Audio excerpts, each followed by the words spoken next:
हुए, बहुत सारे नेता हुए, लेकिन इनके दर्द को किसी ने समझा नहीं। मैं इसकी निंदा करता हूं आज इस ऐतिहासिक जंग और मैं आशा करता हूं जिंदाबाद जिंदाबाद जिंदाबाद शुक्ला जिंदाबाद जिंदाबाद। महोदय, हम भी एक जनप्रतिनिधि हैं और जनता के बीच में मुझे केवल बिकाऊ कहा गया। मैं यहाँ पर बैठे हर व्यक्ति से पूछना चाहता हूँ कि वोट, अगर मैं लखनऊ बार का मेंबर हूँ तो अध्यक्ष को वोट तब देता हूँ जब मेरा भी स्वार्थ होता है।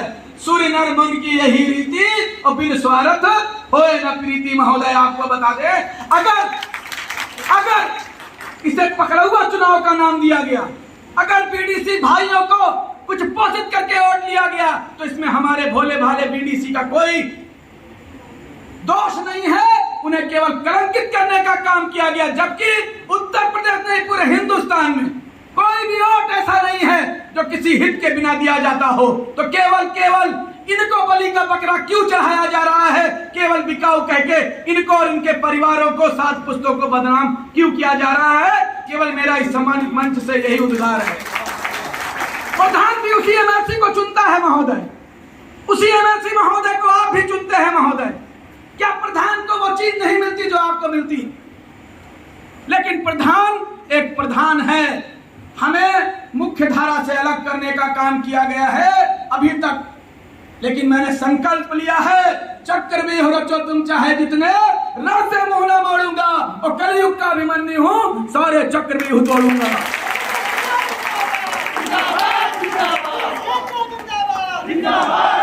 महोदय, माननीय सांसद महोदय, माननीय विधायक महोदय, माननीय इस मंच पर उपस्थित प्रमुख महोदय का मैं भूरि भूरि धन्यवाद करता हूं और आप सभी को बधाई देता हूं। मैंने 2016 में मुझे कार्यकर्ता के रूप में संघ में काम करने का अवसर मिला, विजय दादा के संरक्षण में। तब आपको कोई अधिकार नहीं थे महोदय।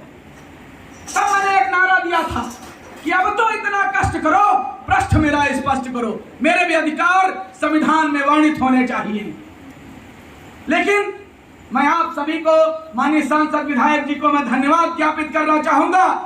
एक साल मात्र में पूरे प्रदेश में संगठन बनाने से लेकर आपकी सरकार तक बार बार अपने ज्ञापन को पहुंचाने से लेकर अभी 1 सितंबर को आपको उदाहरण दे दे माननीय सांसद महोदय कि 1 सितंबर को 74 जिले में सीडीओ साहब को एक साथ हमारे बीडीसी भाइयों ने ज्ञापन देने का काम किया।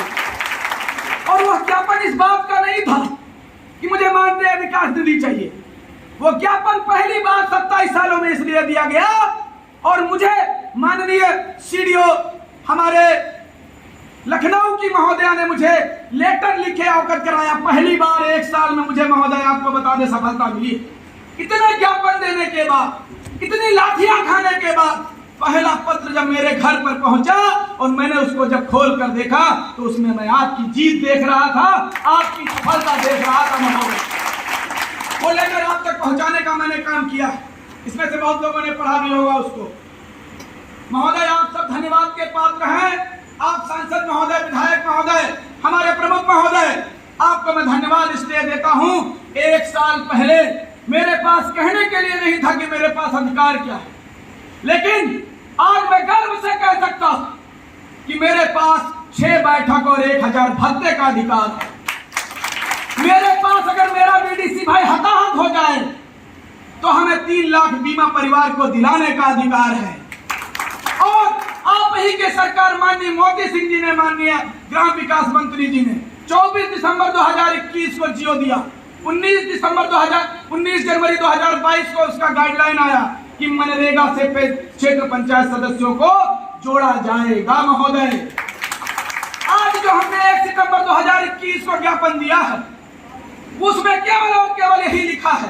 और आप सभी से, प्रमुख महोदय से मेरा निवेदन है कि आप जो हमें शासन ने, माननीय योगी आदित्यनाथ जी मुख्यमंत्री जी को, जो हमारे आदरणीय हैं, हमने संघर्ष किया, हमने अधिकारों के लिए लड़ाई की, लेकिन सरकार ने हमें अधिकार दिए हैं, हम उनको इस मंच से धन्यवाद ज्ञापित करते हैं। माननीय सांसद महोदय, माननीय विधायक महोदय, आपको मैं अवगत कराना चाहता हूं कि आपकी सरकार की अवहेलना कर रहे हैं ये प्रमुख, आपकी सरकार के द्वारा दिए गए जियो की अवमानना कर रहे हैं। जो संसद